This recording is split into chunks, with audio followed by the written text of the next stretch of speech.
When you have a setting with as much lore as Warhammer 40,000 of all things, it's kind of inevitable that a few things will be lost in the shuffle. Hi, I'm Chrono the Harlequin, and welcome back to Live from the Black Library, where today I want to talk to you about some common lore misconceptions surrounding the Horus Heresy. Now, this video right off the bat is going to be interesting because it's different from what I usually do. For those who don't know, I actually don't script my videos. I just line up all my lore sources, do my research, get my excerpts all in order, read them out, and line up all my thoughts, and then just talk. It's actually a little funny. People on more than one occasion have asked me, hey, how do you write such a naturally conversational tone? And the reason is, it's not writing. However, this video actually is partly written, and not by me. You see, I actually work with a writer on my history channel. He's a big help and a great guy, but given that he knows me and my channel, you can imagine he's also really into 40k. In fact, his account is actually linked right down below. However, his main focus there is generally speaking on the Fallout franchise, which is another series I absolutely want to start making some videos for on here as well. So his Reddit is linked down below, and I highly suggest you check it out if you're into Fallout. Now, what's really interesting about this video is the fact that he draws almost all of it from the first 3 books in the Horus Heresy, that being Horus Rising, False Gods, and Galaxy in Flames. And you might think, hey, that's pretty limiting. But those books are actually the perfect introduction to Warhammer, and as such, are full of a lot of establishing facts and scenes for the setting as a whole, or at least in 30k. And starting this all off is the fact that the Imperium was slightly nicer in 30k. And he says slightly twice, with the second one being in all caps. So please understand, it's not a huge difference for somebody on the ground. And about this he says, there's noticeably more tolerance, as in not immediately murdering someone for sneezing near a shrine. In the books, a remembrancer, that being Ignace Carcassy by the way, drunkenly rants that the Imperium will collapse like all empires, in front of a squad of guardsmen no less. The officer is repeatedly, gently telling him he's clearly drunk and should retire for the night and stop talking. Until finally, the guardsmen snap and start beating him up, while the officer is shouting at them to stop. The next morning, the remembrancer fears the worst punishment imaginable, being shipped back to Terra in disgrace. In 40k, being shot on the spot would be merciful, otherwise he'd be a servitor. Even religion is treated differently. Members of the Imperial cult are more often than not just mocked and bullied, not necessarily killed on sight. Basically, I was expecting you'd just get killed, but instead, it's more like there's horrific discrimination, bullying, and beatings, but not necessarily instant state-sanctioned execution. Again, still bad, but less than expected. And to be clear, before anyone gets pedantic, 30k is still dystopian as hell. Servitors are everywhere, ship ammunition is still manually loaded by cities of deck serfs because humans are more plentiful and cheaper than maintaining pulley systems, and there's no free speech. Suggest the Emperor shouldn't conquer the galaxy and you're committing treason. The dystopia meter is just at 8 out of 10 instead of the 11 out of 10 we see in 40k. Now, this is really interesting because that's something a lot of people forget. Ignace Carcassy, the famous remembrancer, was actually mouthing off to a bunch of guardsmen that the Imperium was doomed. Specifically, they were spray painting off some anti-imperial graffiti on a world that had just recently been conquered. Specifically the one that believed it was Terra and had its own quote-unquote emperor. Now again, he is in fact drunk when he does this, but he's basically saying, hey, don't take that down because we will share the same fate. It's not exactly wrong. And he talks about the futility of it all and so on. People weren't completely unquestioning to the Imperium and its ideals. It had devotees, but questions still remained because this was all comparatively very new. The Imperial project was, at least by the temporal standards of the time, still just starting, especially among the intelligentsia, and that basically did get him beaten to a pulp.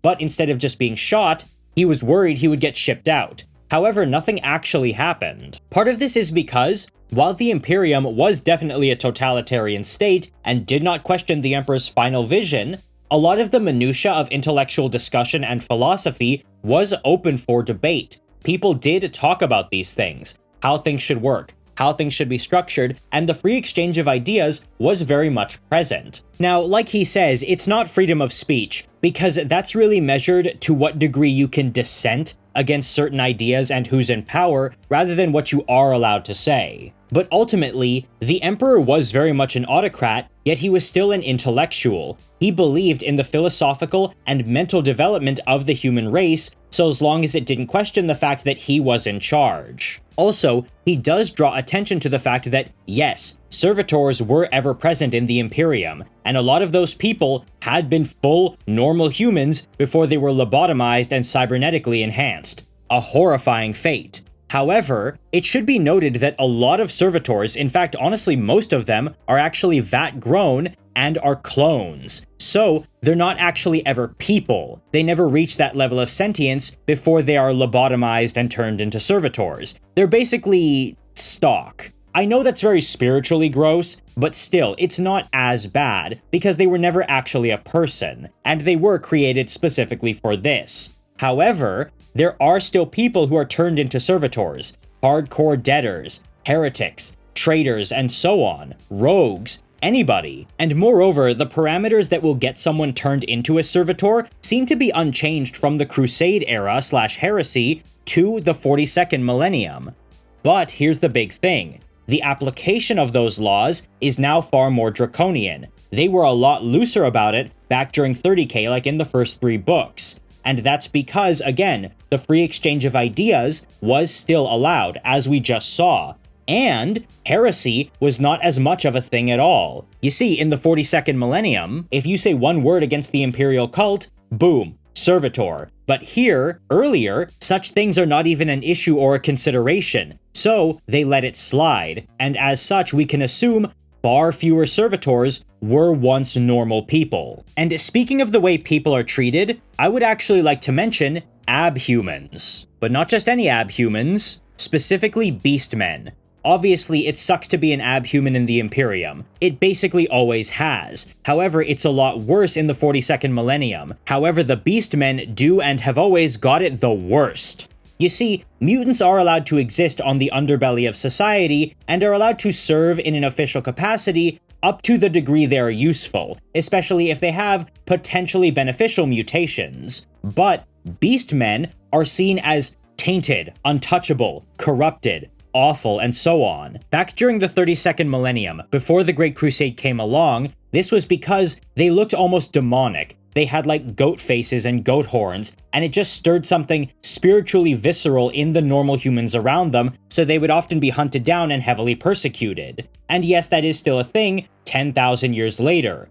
But here's the kicker. When the Imperium came with the Great Crusade to planets with some beastmen on them where they could at least be found, the Imperium did try to account for these people. They would send teachers down to their slum societies to try and educate them, and explain to them that yes, they did have some rights, but it still wasn't great. They would have it explained to them that they were Homo sapiens variatus. So again, there was some consideration, and they were allowed to do things like serve in the Imperial army and so on. They were allowed into the light, but they were still treated very poorly, and this meant that when the Horus Heresy broke out, most of them did side with chaos. Specifically because the traitors would actually preach to that and say, you are the true children of chaos and change. Chaos is here for you, it made you, and a lot of them ate that up because, again, they felt they had nothing to lose because of how they were treated. But it was better back during the earlier stages of the Imperium. But this would get a lot worse all the way through to the 42nd millennium. For a time, like for millennia, they had limited rights and could serve in the Imperial Guard, as it was now called,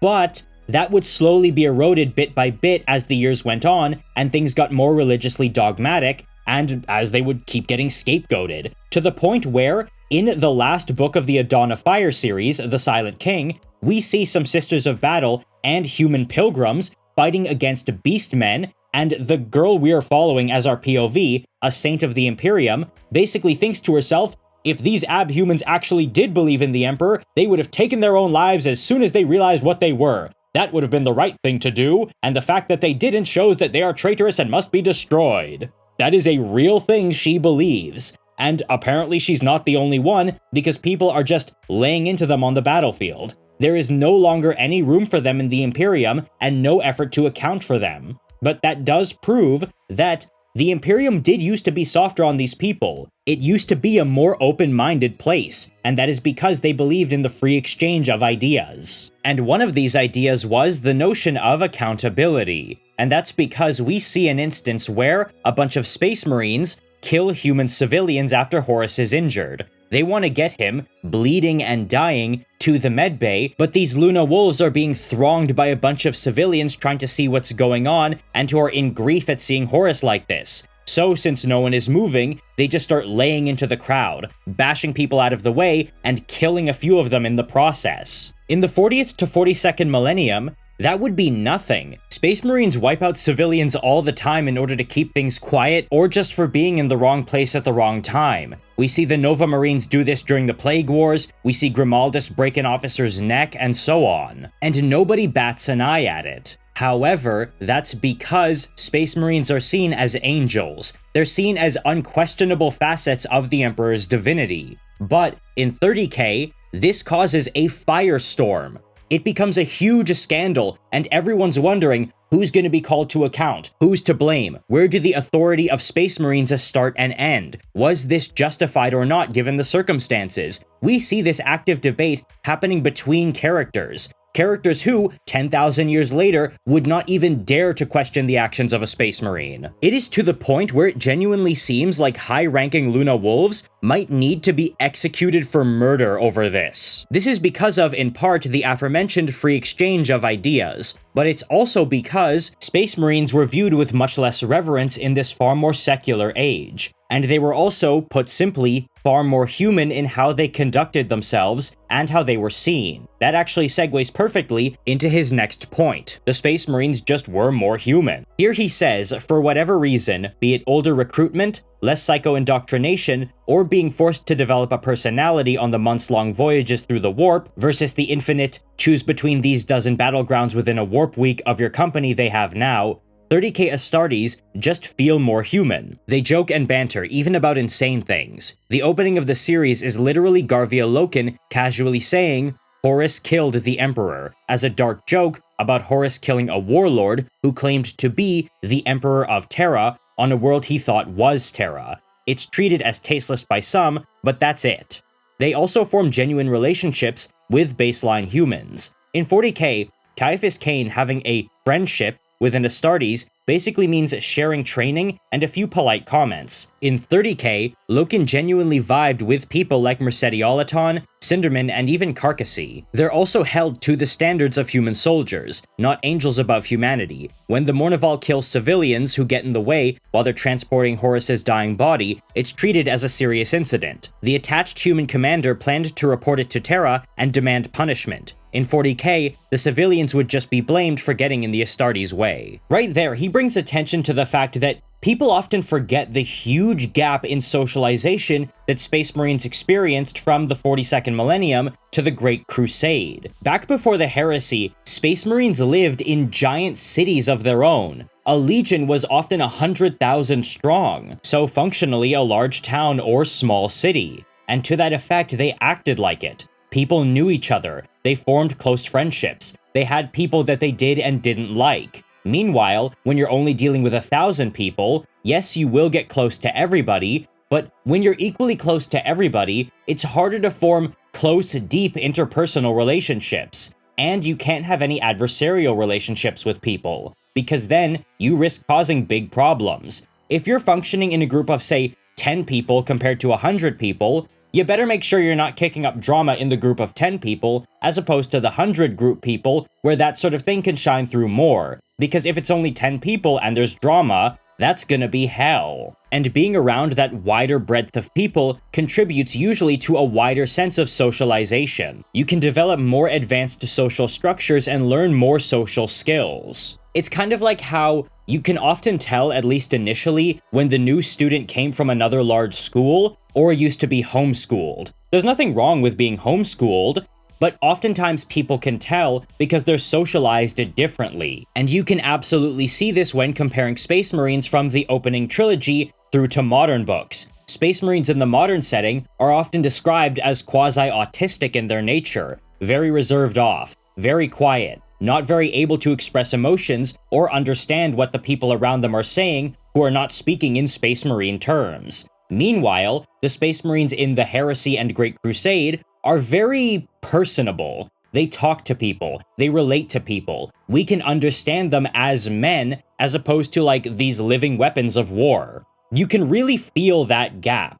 And even people in canon can acknowledge that. Specifically, Rabute Gilliman himself, who comments on how in the 42nd millennium after he returns, his new stock of sons that he's working with are not like the ones he had back during the Heresy, because they're very stiff. They're very rigid. They can't understand jokes when he tries to make them, and take everything he says perfectly literally. Meanwhile, his Crusade and Heresy era Marines didn't view him like a god, but rather viewed him like a father. They were able to talk, they were able to joke, they could speak as equals, but they did genuinely respect him. And that respect wasn't this insane blind reverence that other people have. In fact, he actively compares them to his old sons after meeting Uriel Ventress, a very well-known and well-liked Ultramarine now, and he thinks, man, I really miss like Aenid Thiel. This is because they were differently socialized and far more human in how they conducted themselves. And another thing that gets mentioned here is the fact that while Space Marines nowadays are sequestered away in their fortress monasteries always training, and are just shipped off to whatever battlefield they need to be at, and then go back, the Space Marines of the Crusade era were on these large Crusade fleets for months at a time in between actual engagements, so they had a lot of downtime to get to know each other and speak with each other, and that is how they formed real friendships with the human beings around them.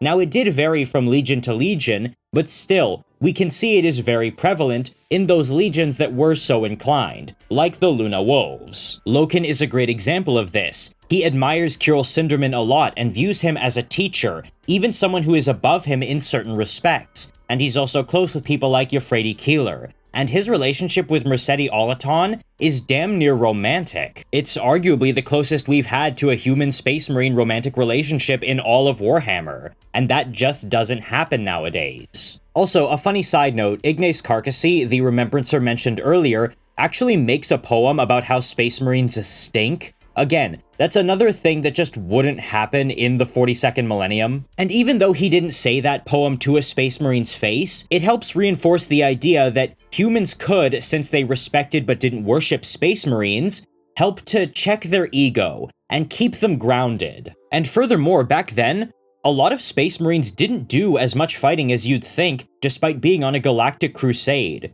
You see, when the Wordbearers finish their pilgrimage to the Eye of Terror and come back full of piss and vinegar, they actually basically combat about 50% of the planets they come across, which is seen as a scandalously high number. People forget that for all the fighting, the Great Crusade, at least when dealing with human planets, was a largely peaceful affair, and most of the violence happened between that small minority of dissident worlds that wouldn't submit immediately to the overwhelming display of force, or alien races. This meant that they were, in general, exposed a lot to humanity outside of combat. One of the most prominent memories that Garvia Loken has of the Great Crusade is when they reached a planet that submitted immediately and happily, and celebrated for days in the streets, with parades and bands and everything. And he specifically remembers giant hats. The people had these gigantic costume hats that they somehow managed to balance on their heads and dance around in, and that was just so funny to him. Most Space Marines nowadays just don't form memories of humans like that at all, and their only real context for interacting with them is in stuffy social settings that they don't like, say, diplomatic meetings or ballroom dinners and so on, again, that they just hate, or on the battlefield and in the command room, where they gain some mutual respect for humans that show good tactical ability. Much like he said when talking about how Caiaphas Cain only really interacts with Space Marines in combat training. The overarching point being that in the Heresy, Space Marines are not nearly as emotionally stunted as people make them out to be when compared to their counterparts 10,000 years later. And another reason why that might be the case is the fact that they had the influence of their Primarchs, who were much more dynamic figures than people give them credit for. I mean, yeah, Perturabo was kind of a brick wall to be sure, but they weren't all like that. And the best example of someone who the community kind of gets wrong is Rogel Dorn. Like, it's been established that yes, Rabute Gilliman does have a developed sense of humor and can mess around, but Dorn does too. Here, he says this: "This genuinely surprised me. Everything I'd ever heard or read about Dorn, even direct book excerpts, made me think his personality was a brick wall hiding an angry brick wall. I thought he was blunt, humorless, and just always on task. Instead, his first appearance in the first book includes a slight joke at Sigismund's expense. Again, it's nothing major, but it's more than I expected." For reference, the line from the book Horus Rising is this: Sigismund and Tarik Torgadan of the Luna Wolves are going at each other because Torgadan is mocking Sigismund since he's heard that the Imperial Fists are being recalled to Terra to fortify the palace. And Sigismund says this: "You won't finish this, Luna Wolves. The stars will have long forgotten your name when the Imperial Fists war abroad again." Torgadan placed his hand on the hilt of his chainsword playfully. "Are you so keen to be slapped down by me for your insolence, Sigismund?" "I don't know, is he?" Rogel Dorn suddenly towered behind them. "Does Sigismund deserve a slap, Captain Torgadan?" "Probably. In the spirit of comradeship, let him be. He bruises easily." All of them laughed at the Primarch's words. The barest hint of a smile flickered across Rogel Dorn's lips. What he's doing here is actually calming tensions and getting everybody on the same page by using humor as a de-escalating tool. Guilliman just jokes around for the sake of being close to his sons, but Dorn uses it for de-escalation. And for that purpose, he has a very dry, caustic wit, to sort of bring down egos and disarm those around him. A lot of people don't realize that, and think he's basically just a brick who can't process anything that isn't raw architectural terms. Now, admittedly, I think part of that perception comes from the series If the Emperor Had a Text-to-Speech Device, a semi-animated parody series that used to be super popular in the Warhammer community before it got slapped down by GW and the creators had to stop.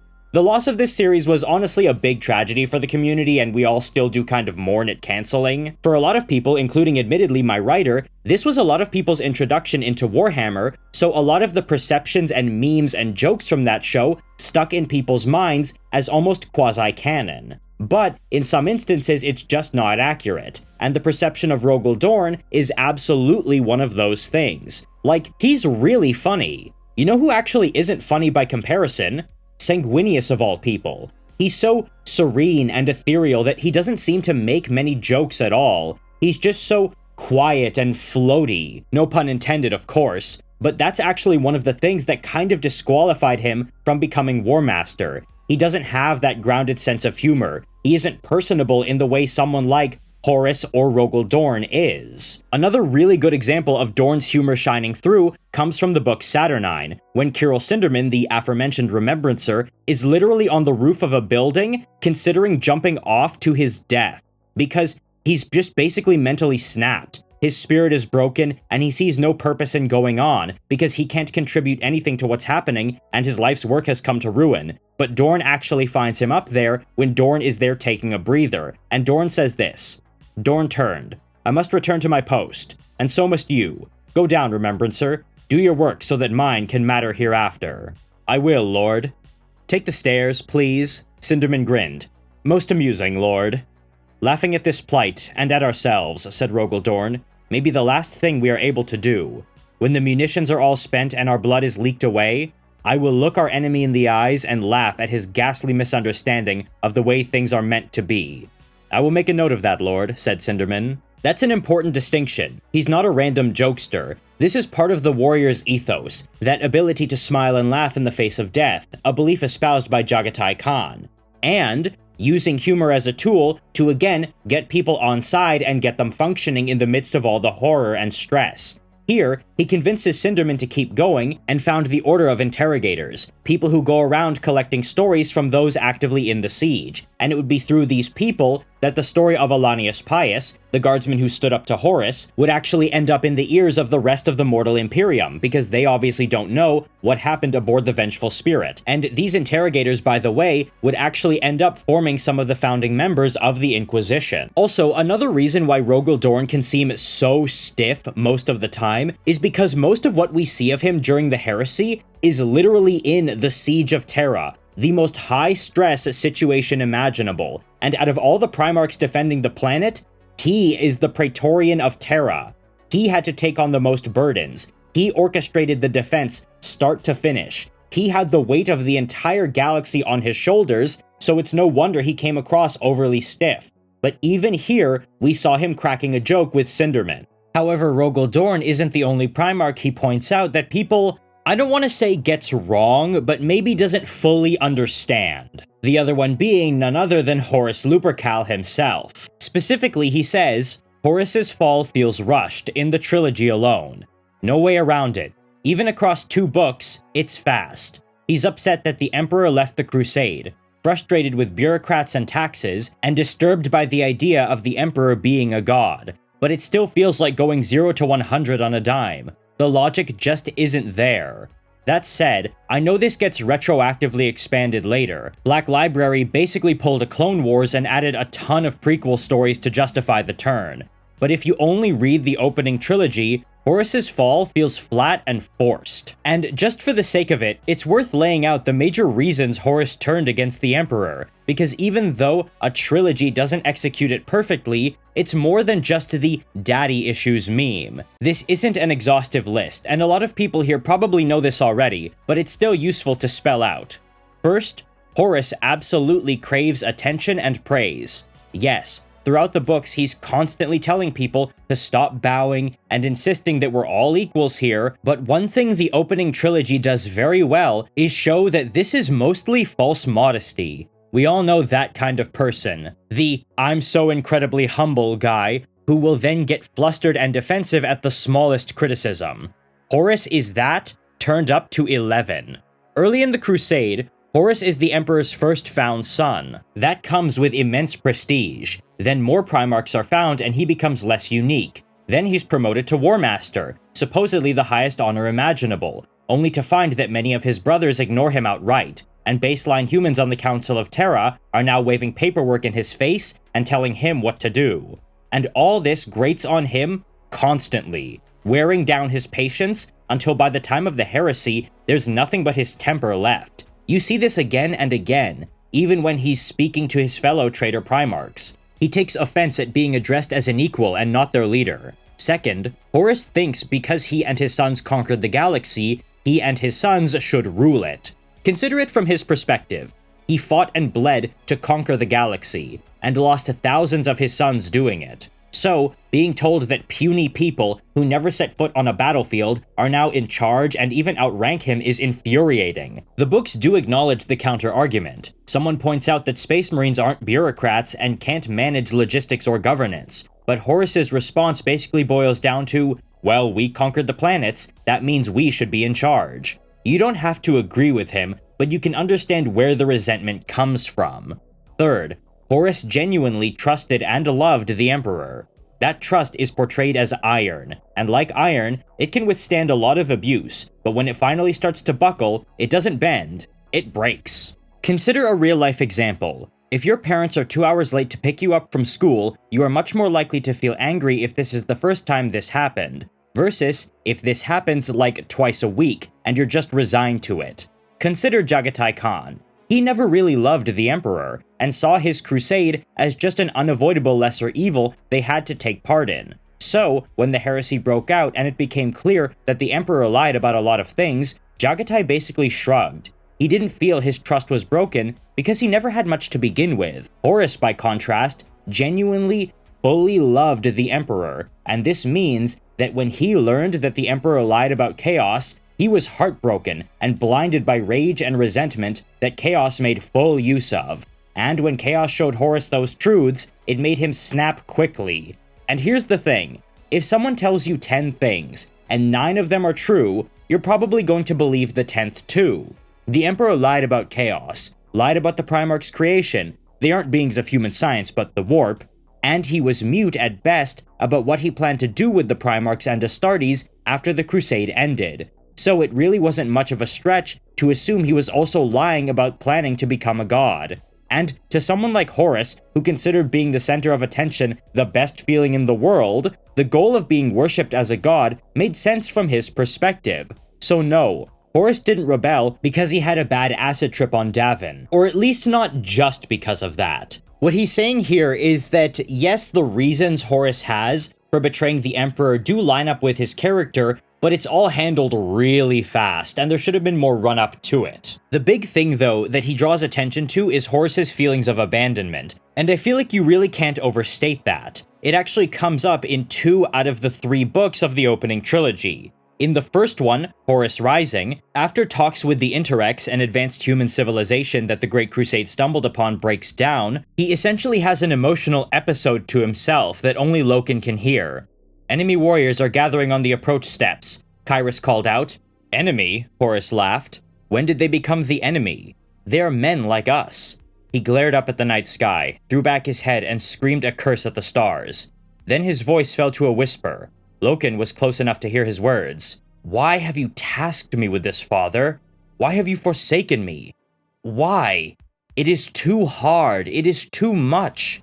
Why did you leave me to do this on my own? This is exactly what he's talking about when he says the pain of somebody who gets left behind and not picked up by their parents on time for the first time. It's the first crack, sure, but it still feels really rushed. If anything, Horus should probably be more mad at himself for not being up to the task that the Emperor assumed he was up for. But still, it is something. The biggest, most damning part, though, comes from the book False Gods, where Horus is actually shown a vision of the future, where the Emperor is revered as a god, not knowing that he will be the reason this future comes to pass. And it goes like this. Crowds flowed around him as he listened, and Horus saw that once again, no one paid him the slightest bit of attention. Not since Horus had parted from his father and brothers had he felt so isolated. Suddenly, he felt the pain of being confronted with the scale of his own vanity and pride as he realized how much he thrived on the adoration of those around him. On every face, he saw the same blind devotion he had witnessed in those that circled the statues, a beloved reverence for a man he called father. Didn't these people realize the victories that had won their freedom had been won with Horus's blood? It should be Horus's statue surrounded by his brother Primarchs, not the Emperor's. Horus seized the nearest devotee and shook him violently by the shoulder, shouting, "He is not a god! He is not a god!" The pilgrim's neck snapped with an audible crack, and Horus felt the bones of the man's shoulders splinter beneath his iron grip. Horrified, he dropped the dead man and ran deeper into the labyrinth of the shrine world, taking turns at random as he sought to lose himself in its crowded streets. Each fevered change of direction took him along thronged avenues of worshippers and marvels dedicated to the glory of the God Emperor. Thoroughfares where every cobblestone was inscribed with a prayer, kilometer-high ossuaries of gold-plated bones and forests of marble columns, with unnumbered saints depicted upon them. Random demagogues roamed the streets, one frantically mortifying his flesh with prayer whips, while another held up 2 squares of orange cloth by the corners, and screamed that he would not wear them. Horus could make no sense of any of it.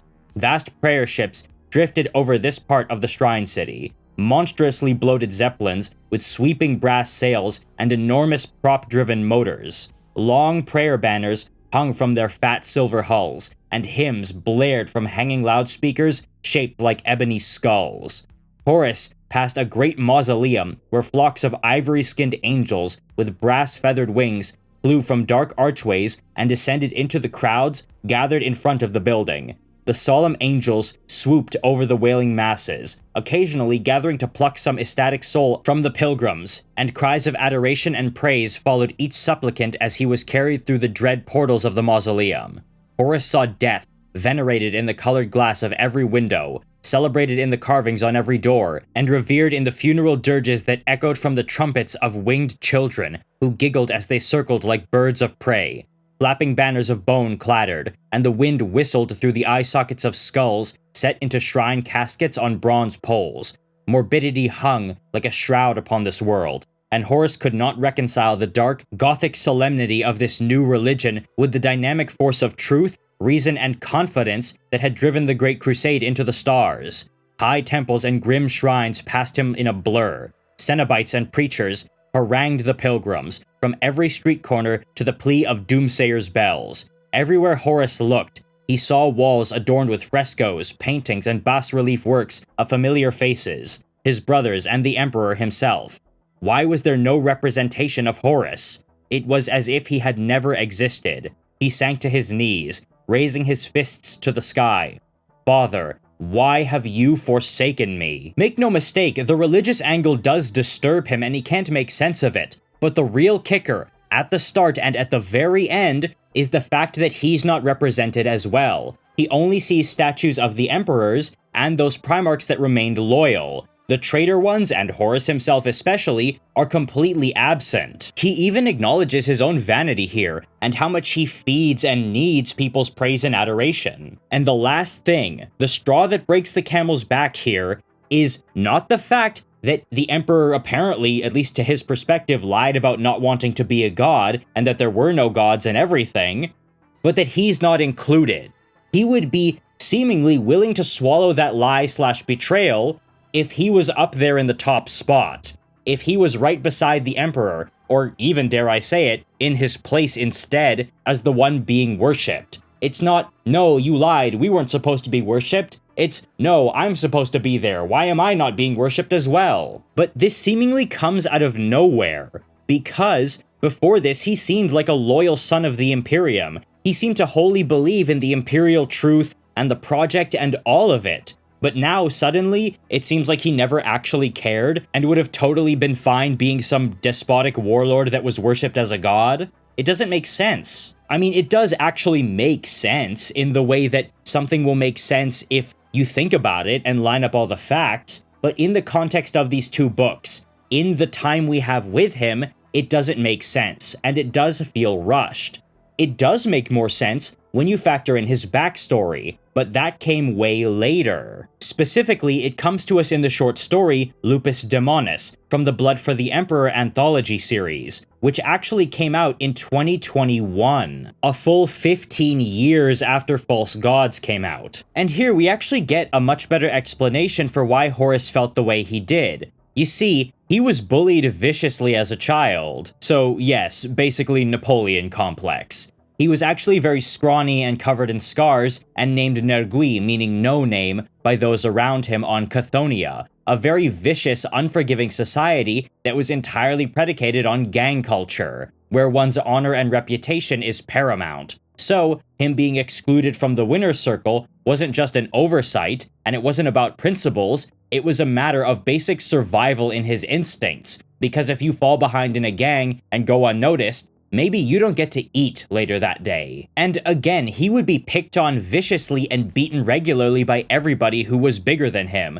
because for some reason he stayed scrawny right up until the Emperor basically gave him a psychic firmware update, it seems, and he just magically immediately became huge all at once, with his DNA reconstructing itself. Now, that's a really weird can of worms unto itself, and I don't even want to touch it, but it does kind of show why he would have this complex. He was literally bullied as a child. And even those other Primarchs that suffered heavy abuse as children, quote-unquote, like Mortarion and Angron, still had the experience of camaraderie and leading their own movements. They both led massive rebellions against those torturing them. However, with Angron it was less successful, and as such, he also had a big complex, and also of course nails in his brain. So you can imagine why Horus actually did feel this way, why he felt so snubbed by all this. It's because he was essentially psychologically regressing back to that abused child on Chthoniya. And it's also why the praise essentially hit him like crack when it first started coming in, because he had never had that before at all. Even Perturabo, who was very attention hungry and needed praise, still had a lot of it on Olympia, even if he couldn't realize it at the time. Furthermore, we can see this reflected when Horus actually meets Leman Russ, the second Primarch to be found after he and the Emperor spent decades where it was just the two of them across the stars. He instantly felt jealous and threatened by Leman Russ's presence. And this is because he saw him as potential competition, whereas he seemed to have thought all that was behind him. His place would now be uncontested. He would be at the top. All the praise and adoration he was never given would finally be his forever, but now, this rival was suddenly here. And that's also why I believe in not seeing himself in the statues amongst his brothers and the Emperor hit him so hard, whereas someone like Rogel Dorn probably wouldn't have cared too much about that and been more hung up on the betrayal of the religious worship. It's because he felt like, oh no, back to square one again. But none of that is properly conveyed to us in the opening trilogy. Instead, that came way, way later. Instead, I think there should have been more ramp up to this, in that we should have seen instances of him not questioning the Imperial truth, but seemingly not caring about it as strongly as some of his brothers. And speaking of the Imperial truth, my writer also has a section about that as well, which is labeled, "The Imperial Truth is Reddit Atheism." I don't mean this as an insult, I genuinely just don't have a better phrase. If I took a shot every time, quote, "the light of reason," or a similar quote came up in the trilogy, I'd be dead. The anti-religion messaging is relentless. Meta-wise, it makes sense. Hell is real, and knowing about it empowers it. So the Emperor tries to make denial its own religion, but in universe, it comes off extremely, irrationally strong.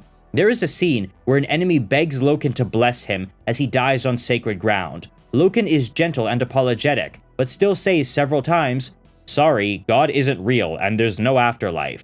Like, dude, the Emperor isn't watching. No Astartes are watching. No one's recording. And this is a Loken, who was otherwise one of the most empathetic and sympathetic people throughout the trilogy. It would have been harmless, from his perspective at least. And unfortunately, that enemy soldier was right, given that this was the first place that the demon Samus appeared.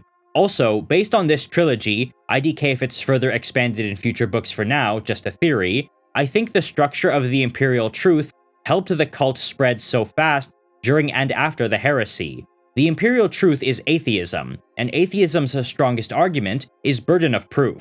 Take iterator Kirill Sinderman, one of the Imperium's top atheist TED Talkers. His conviction was almost completely broken after he saw a single demon-possessed space marine, and anything left vanished when he accidentally summoned a demon. And this makes sense. As someone not really religious, if I saw a demon burst out of someone's chest that's then banished by someone holding a cross, you bet your corpse starch rations I'd be grabbing the nearest rosary and repeating Hail Marys till my voice gives out. Now here's the interesting thing about the Imperial Truth.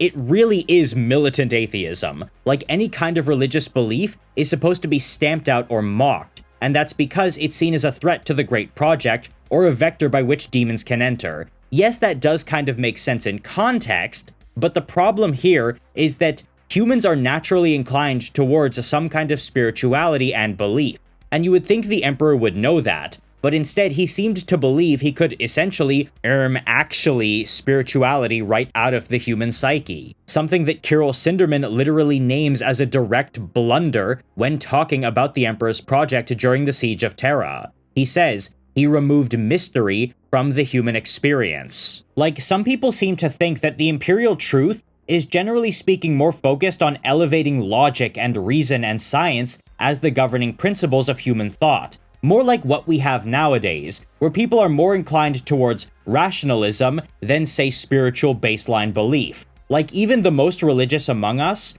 will still take their children to a hospital if they get sick. However, the reality is the fact that it seems like the Imperial Truth was basically training people to actually be the kind of person who will correct you when you say bless you after someone sneezes. Like, I believe we're all familiar with the infamous "I am euphoric" quote. Yeah, that is actually what the Imperial Truth was really like during the Great Crusade. It wasn't just a call to nationalism or an appeal to realism, it was Reddit atheism. And the thing about Reddit atheism, quote-unquote, wasn't that it wasn't just a lack of belief. It made a lack of belief a religious virtue unto itself, where you were obligated to correct people for saying, bless you, or I'll pray for you, or so on. And as such, we see Loken refuse to even honor a dying warrior's wish, and say, yeah, bless you, man. But no, he just can't stop himself from compulsively correcting him and saying, that's not how it works, as the guy lays dying on the floor. That's because the Imperial Truth sees denial as its own virtue. So you could argue the Emperor kind of did want to replace religion with the religion of non-belief in order to really push out the warp, which again kind of makes sense in a way, but I think we can all agree that wouldn't really work, ever since, you know, Reddit atheism more or less died in real life. And it's kind of funny to admit, and I'm gonna age myself horribly here, the Emperor is kind of the person who probably would have enjoyed videos by those early Reddit atheists like Armored Skeptic or Dark Matter 2525, if you know those names. However, it's probably because the Emperor knew he was lying that he went so hard on it and pushed it so much, to try and shut down any dissent that would arise. So it actually becomes really interesting when you frame all of this not just as Reddit atheism, but rather as just being really, really defensive when you know you're lying. Huh? Of course they're not demons. What are you talking about? Why would you even suggest that? Why? Do you think there's demons? What, are you stupid or something? And the fact that the Emperor is essentially just going nuh-uh, nuh-uh, nuh-uh, instead of embracing a more natural secularization and rationalization of society becomes even stranger when you factor in the next point. And that is, something is answering the Imperial cult's prayers. It is a very common meme that the Emperor walks around as a dozen-foot-tall, glowing golden icon, then gets mad when people worship him as a god. And while yeah, when you're trying to be the center inspiration for the Imperium, it's a thin line between loyal devotion and religious devotion. However, the big thing is, it's not just this. Throughout 30k, while the Emperor is still walking and shouting at people that he isn't a god, miracles are still granted whenever people pray to him. And I don't mean miracles in a vague, have faith this wasn't a coincidence sense. I mean Euphrates Keeler holding up an Imperial Aquila and yelling the equivalent of "the power of Christ compels you," and a literal golden beam of energy blasts from her hand and banishes a demon out of existence. There is no subtlety here. This is a priest using a Kamehameha on a demon. And what exactly is granting this power is anyone's guess. I don't think it's just the Emperor playing 5D chess, because if so, he would certainly have heard the prayers of secret cult members while they were being killed by Horus, and would have known he'd turned traitor. Maybe it's his 40k godlike self that, because the warp isn't linear, is able to reach back in time to grant these miracles. Or maybe it's something else. The same way the humans in the Tau Empire manifested a minor warp god of the greater good. Maybe the original cult members manifested a minor warp god of the Emperor of Mankind. Ironically, if that's the case, then Lorgar's obsessive crusade to force Emperor worship may have helped to manifest the literal power of faith that would, several times, help the Loyalists immensely throughout the Heresy. Now, for whatever reason, I don't really think this is a Tau goddess situation, because I don't think enough people were fully believing in the Imperial cult, especially since a lot of its earliest members were actually kind of just hopping on a trend, more or less, and doing something that they thought was interesting and subversive and so on, and then it became more serious later. We actually see a glimpse of that in the book The Solar War from a ship captain who is kind of roped into it as sort of a secret social club kind of thing. And when it comes to the Tau goddess creation thing, those humans are very heavily predisposed to intense worship already in their culture. So it's just a bit of a change of what they were worshipping. Meanwhile, these people would have had to learn intense faith sort of from the ground up. Me personally, I believe this is the Emperor as a warp deity in the future affecting events in the past, because the warp is in fact non-linear. A good example of this comes to us from the fact that the demon created from the first murder, Draknaen, heavily implied to be created when Cain killed Abel, is actually only present during the war in the Webway, despite his creation event happening thousands and thousands and thousands, tens of thousands of years in the past. He is only born now in the 31st millennium, specifically so that he can confront the Emperor in the Webway, because that is where he is needed. That is where his purpose is. So the Emperor, I believe, is reaching back across non-linear time as a warp deity, as he has become 10,000 years later, to make things happen as they need to happen and when. And that's actually a long-running theme in the Horus Heresy and Warhammer. We see the demon Samus being created from the murder of Garviel Loken, stabbed in the back, because that demon needs to have come into existence to start off the events of the Heresy. Its creation event actually happens in the future, with the demon appearing in the past. However, that's obviously just not for every little thing. It's not happening constantly. It's only for events of extreme consequence, such as the arrival of Samus the demon, again, which kicked off all of this.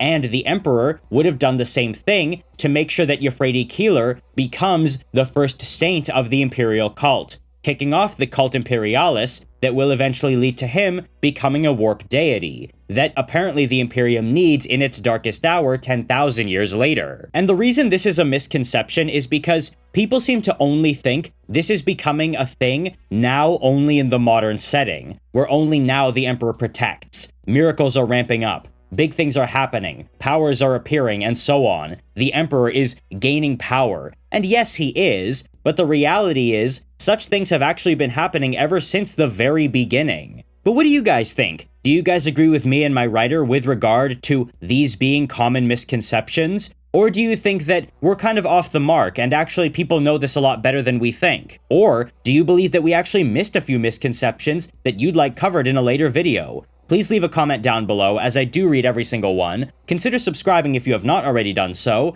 and consider supporting me on Patreon, checking out my merch store, or joining my Discord server, all linked down below, and checking out my writer's Reddit page, as he was a huge help with this video. And as always, I will see you in the next video.